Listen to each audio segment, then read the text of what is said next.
I was studying the other day and I had this very interesting thought that popped into my mind.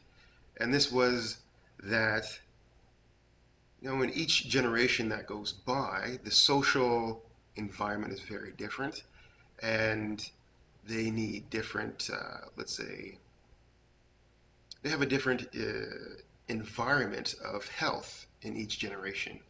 And each previous generation also leaves behind this untapped health. And so the next generation doesn't have as much as the previous, but they're working with what they have, and this kind of continues. And if this is true, this essentially means that there is a way of looking at life that is lost over different generations. This is kind of an experience of life. We often see that the person that's very connected to their body has a different experience of moving around a room than somebody who is not. In this way, our elders that had experience of really being connected to their body and having to navigate life in less of a technological way, but more on a physical, my body must do, I must act.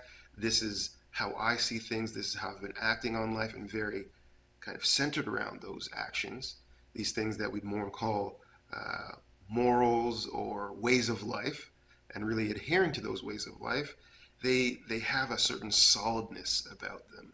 And if you talk to the older generation, our elders, you'll see that they are very solid people most often, and they're very strongly rooted in the way that they see things.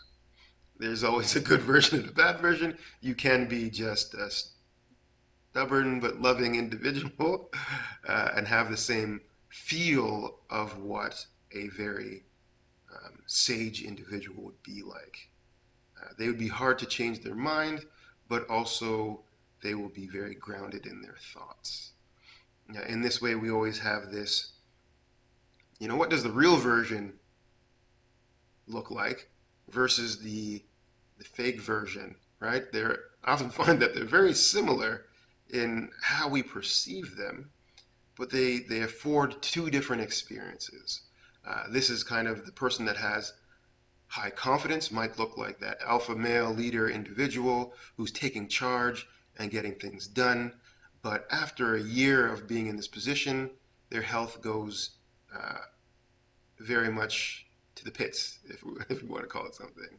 But this other individual doesn't particularly seem very leadership like, but kind of rallies people around them anyway, can be in that leadership position, and his health doesn't falter. It is the same. In fact, it might improve. What is the difference? The difference is in the, let's say, prerequisites that person had before taking on this experience. And if they are adequate to the challenge themselves, the person will not break down under that pressure. They will sustain and maybe rise to higher heights with less demand on them and be able to sustain that for a very long period of time. The cost is not as great for them. This is a very tricky thing because often we are drawn to the external expression of what we might think a strong leader is like, which often is very different from what a strong leader really is. And we could put this in any situation. A good friend often looks a certain way, but when you have a real good friend, uh, it's not quite the same thing. This friend will tell you what it is, how it is, and will have the long picture of your health in mind. And this person might agree with you and side with the things you're saying and get you even into situations that you're not particularly proud of being in, but they'll get you there, and then you have to navigate that. This means that they're still growing and are kind of pretending they are where they're not. And this person over here is there, and therefore can afford to be a little bit more open with their opinion and more truthful with you because they believe in your relationship stronger than just agreeing with what you have to say. They will tell you the truth. And this is the difference between, I guess, what you call a true blue friend and a fun companion, to hang out with. These are just some things that I've been thinking about as I apply them to the self-care concept and build on that notion that there are things, experiences that have been lost to us in many different ways, in even styles of architecture, in art, in mixing paints. There are things that have been accomplished somehow, and we can't reproduce them. This means that there has been an experience that was lost, and we're trying to get back to, because that was apparently more of a permanent thing than what we have now.